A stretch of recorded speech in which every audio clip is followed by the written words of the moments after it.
another interesting episode on Jaden's TV. How is everyone? I hope we are looking after ourselves, staying positive and being happy. Today I want us to continue our conversation, obviously, on presentation, image, as well as beauty. So the last time, if you remember, hair was one of the things we mentioned as some of the things that are really, really important in our journey of looking good and looking after ourselves and presentation.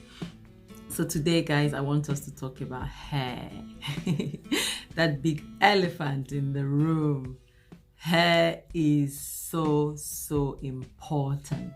Hair is an accessory. Hair is so sensitive that most people get triggered when you say the wrong thing concerning hair. Some women have personal journeys, personal relationships with hair. And why not? It's our glory, whether you like it or not. So today I want to start by sharing an experience I had with a friend not long ago. I went to church 2 weeks ago, and at the end of the service, we usually gather in the lounge and meet and greet everyone before we go home or continue with our day. So on this occasion, 2 weeks ago, I was at the lounge and this friend of mine walked along. We started talking, and then she looked at my face and was like, "What's going on? You relaxed your hair?" I said, "Yes, my dear. I couldn't continue with my natural hair." And this, my friend, got upset. She became furious. She wasn't happy with me. She felt I had let her down. She felt I had let down the black community. She accused me of not being loyal to my race and, for not being proud of my identity and who I was.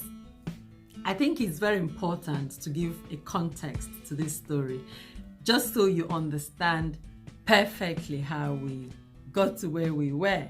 So 2 years ago, I had a big chop. I removed every bit of hair on my head. I had a natural hair. So at that time, she knew my hair was natural. She also had been natural for years. She has a very long hair. I mean, unless you're living under the rock or in a cave, there is no way you would not have heard about the movement of natural hair. It's so huge out there. It's a big movement. A lot of women swear by natural hair. I mean, when you go over the internet, there are a huge number of women. So many women have natural hair, so many black women. Different textures, the hair looks absolutely beautiful. It came with a bang. It was so huge, the conversation. Myself, when I looked at the pictures, I was fascinated, I was inspired, and I told myself, I have to try this. Those beautiful women, they looked stunning. Some of them had their hairs flowing all over their backs. So I said to myself, it's worth trying. And also, just a quick background, I have a 4C texture of hair. My hair is jet black, it's really dark, it's full hair. When it's relaxed, it's so full. It grows all the way to my shoulder sometimes. So I never had any problems with hair, but I'd always relaxed my hair all my life.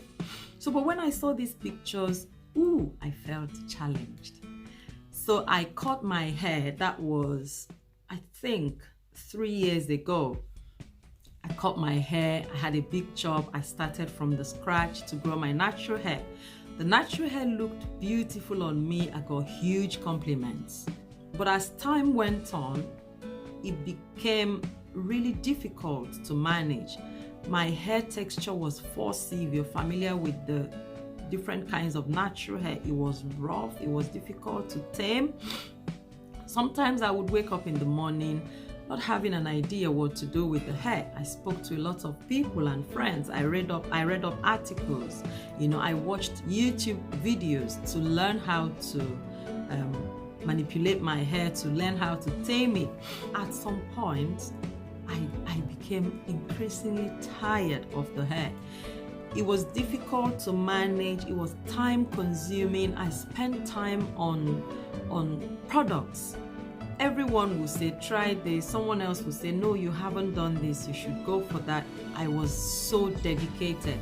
I spent time, I spent money, I spent energy. But most importantly, I didn't have the luxury of that time. So my biggest concern was time with the hair. I needed to wake up in the morning and go. Everyone knows that life has become really, really busy. So I struggled to cope with the natural hair, and it was no longer fun to me at that stage. So I cut it off. I cut off the hair, I relaxed it, I went back to my relaxed hair. I went back to using my wigs, but on this occasion, when I went to church, that was the first time I ran into that lady. So she sold again the idea of transitioning, of having a natural hair. And honestly, her hair looks really, really beautiful. I always complimented her. I always told her how I tried. I'm proud to say to people, I tried, but I failed woefully. But I'm happy with what I look like. I don't have any problems with relaxing my hair or having it colored. Later on, around end of last year, 2018, I felt like giving it a go. But also, someone had referred me to a salon where the owner of the salon specializes only on natural hair. The lady is very well informed and experienced in terms of our hair type. So she sold me so many ideas. She gave me a script of how to look after my hair. So I paid more attention. I did literally everything I was asked to do. The hair was growing nicely initially, but at a stage it stopped growing. It became increasingly dry. It was difficult to manipulate, and it began to break. Despite the moisture, I tried to lock in moisture. I tried to do everything I could, or I was told to do, but the hair was dry. It was breaking, and it just became stunted. It refused to move from that length. So I said to myself, it's not worth it, That doesn't change my opinion about natural hair. Don't get me wrong, guys. Natural hair is beautiful, and I haven't stopped wishing that I could do it right. And you never know, tomorrow I could go back to natural hair. Anyway, back to the story I was telling you about this friend of mine. Early this year, I had another big chop, and I decided to wear my hair low and natural. Not like I planned to grow the hair or to do that for a long time. But one thing with me, I don't get fixated on style. I could change my hair anytime. I could color my hair if I want. Actually, I've had 2 experiences coloring my hair. The first time I colored my hair was while I was still living with my parents. I remember going to the salon and getting the color, I think, burgundy, dark brown. I came back to the house. My dad was, "What the hell have you done to yourself?" I told you he was very strict when I was growing up. I cooked a story. I told him the hairdresser accidentally used the wrong product on me, and he said I should just keep washing the hair, that before 2 weeks it will go back to my real natural hair color. My dad wouldn't buy that story. He said to me, "We don't need to wait for 2 weeks. I suggest you go to the barber and cut the hair. I don't want you looking like a circus." Guys, I wasn't happy, but I cut the hair eventually. So another time I experimented with color was, I think, About 4 years ago, I tried blonde, not very bright blonde, little bit of a darker tone of blonde, and the hair looked beautiful. But when I got tired, I cut it off and transitioned back to black. So I guess the point I'm trying to make here is that I see hair as fun, like freelance. I can do whatever I want with my hair. It's only hair, it makes me beautiful. But then that's me. I am not saying you have to. So by all means, do whatever works for you. When this lady saw me in church this January 2019, I had a short hair, natural, because again, I started all over again. So she was like, oh, well done, you've gone back again. Now you have to stay focused. Now you have to stay dedicated. And in my mind, I was thinking, oh my God, if only you know that I don't pay attention to some of these things. But I told her I will try. So back to 2 weeks ago, obviously when the hair has been relaxed again, she was angry with me. She told me off. She told me how I betrayed my race. She wasn't happy. She told me she's so upset with black women when she sees them with wigs. She sees them with colored hair. She feels like people are not respectful of their identity. I'm not joking. She was really upset. Anyway, I had to excuse myself for being in a hurry to attend to some errands, and I ran. But on getting back to the house, I was thinking, this lady was really serious.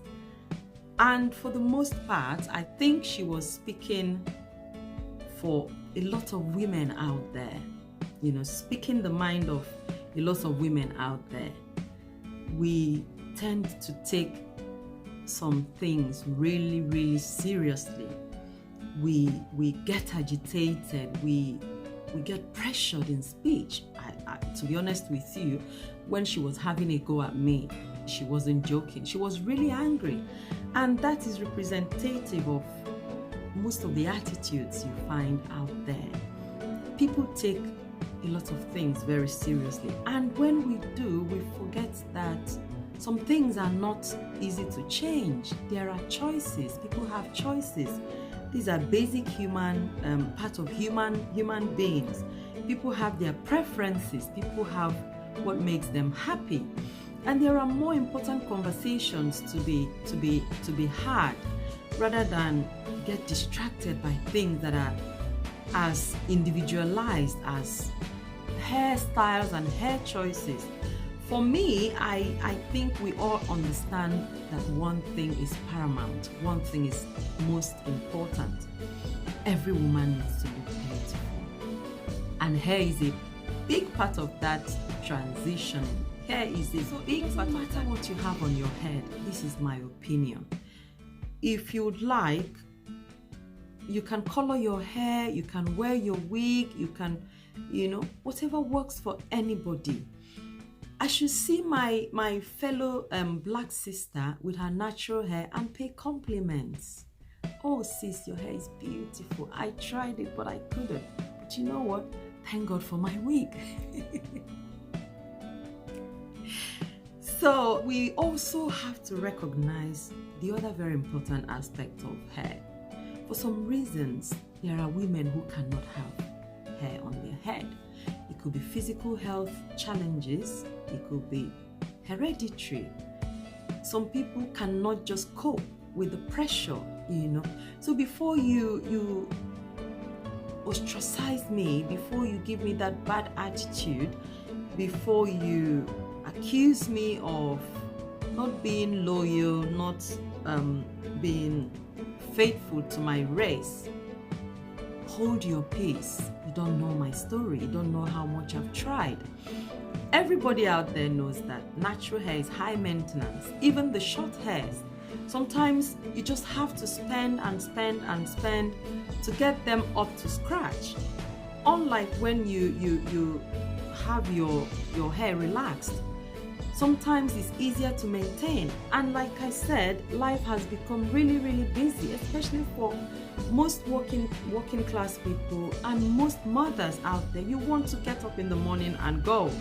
Who has time to sit down and Google how to look after my natural hair and how to turn it into something to work with, how to maintain it? So we shouldn't be shaming one another. We should be open-minded. It's back to the conversation again I had with you guys earlier around growing up. We have to understand that people would do what makes them happy. You know, love is more important than hair. We have to be broad-minded. We have to recognize that people have options, you know, respect others' choices. I don't need to be a natural hair activist, and by all means I don't have to be scared of speaking to you or wearing my hair the way I want to, just because my friend, my sister has suddenly turned into a human natural hair activist. You have turned into a social justice warrior. You want to convert every black woman out there. You want to oppress people. You want to impose your ideologies on others. You think people are not race loyal because they choose to do what they want with their hair. I think that's disrespectful. I think that's really immature. So we have to always understand that people would do what makes them happy. And don't even get me started with some of our natural hair sisters. Oh my God, am I the only one who feels the way I do? Don't get me wrong, I've said earlier again and again that natural hair is beautiful. Sometimes I see them, I wish I can tame my hair to get to that length, you know. But sometimes again, when I run into some natural hair sisters, oh my God, I feel like saying go home. Sis, just go home and tame this hair. The hair is all over the place. It doesn't look natural at that point. The hair is untamed. It's poking through your face. It's just not tidy. It looks thirsty. You can tell that if you have a flower at home, for God's sake, or vegetable in your garden, at some point you tame it, you trim it down, you know. You cut it down, it grows out better. Some of our sisters, our natural hair sisters, they can't be bothered. They feel like, I don't have to. It's my hair. It's my race, which is okay. But as long as it looks good, as long as it doesn't affect your overall presentation. Remember the series we're dealing with, you know, we're talking about. Your hair is a part of that image. Your hair is a part of that branding. So whatever your preference, just make it look good. And the same goes to some of, oh, thank God for wig. Guys, I can't believe I'm saying this, but who doesn't feel happy that, you know, this day and age you can wake up and get ready in the morning, get the kids ready and throw on your wig and off you go. It's so convenient. It's even cheap in the long run, and you give your hair, your natural hair, a break sometimes. But again, that's my view. Someone else might think otherwise. For some people it could be braid. For some people they would want to have their hair bald. That's their choice. You know, we have to respect all that. But as I was talking about natural hair and making it look natural, I think it's also important that we make our wigs look natural. Some of our girls, some of our ladies out there, when you see them, the wig looks as if someone just sat the hair, put the hair on their head. It just sat there looking unnatural, you know. So they look unrealistic, especially when you're a black woman. You know, we don't grow this hair. So we don't have to have it all the way to our bum. You don't have to have 10 packs, 7 packs, 8 packs. No. When you do that, it no longer looks believable. It no longer looks natural. So it's all about that finish. Make it believable. Make it natural as much as you can. Tame it. It doesn't have to be too long. Look after it. Some of the wigs are natural hair, you know. So the same way you wash your hair, you have to wash your wig. You have to condition, air dry, and make it look nicer, you know. Experiment with styles. You can see what I did with mine. This is the same wig I've had in a few of my videos, but I just felt, you know what, give it a different look, you know, and I think it looks nice. So let's just be creative, guys. It's only one life, and as long as you're not offending anyone, is what I feel. I didn't want this video to come across as if I'm moaning. No, it was a fun experience I had, and I thought people would love to hear it. Whatever you do, guys, love is the key. Look after yourself. Whatever works for you, as long as you're not offending anyone. Whatever you like, do it with yourself. It's your life. But look beautiful. Thank you for watching. I hope you enjoyed this, and I will see you again soon. It's your girl Jaden. Bye now.